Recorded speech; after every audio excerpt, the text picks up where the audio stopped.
Hi, in exercise SYS-2 we'll design drivetrains for the 3 conveyors. The 3 conveyors have different operational speed ranges, and our task is to identify how the operational speed range of a conveyor affects its drivetrain. Cooling water is not available, so we rely on air-cooled solutions here for our motors and converters. So for the motors there are 2 variants. IC411, this is natural air cooling, and the second variant is IC416, this is forced air cooling. So first we need to enter all the parameters according to the specification. So here we choose the short speed range, and we should put the right gear ratio for our gearbox. And we see now there are 2 variants, and the speed range is really short. The gray lines are for the conveyor for the load.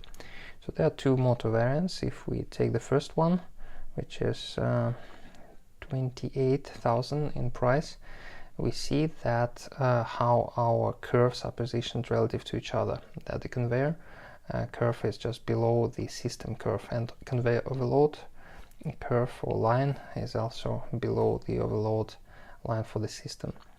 So if we now switch to wide operational speed range starting from 40 RPM, we see that we got a more expensive motor. DriveConstructor chose a more expensive motor, and we can see why. This is because the blue line for the system has a certain inclination. And if we now try forced air cooling, so we are back to the same cheaper motor variant, 28,000, and we can also know that the designation for cooling is changing in the motor designation. So now we go up again and see the curves. So the conveyor curve is perfectly positioned below the system curve.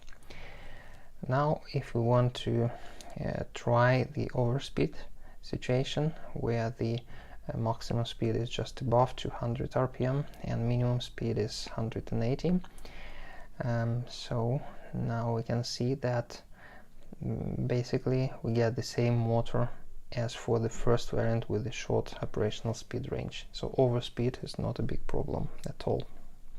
Thank you for watching.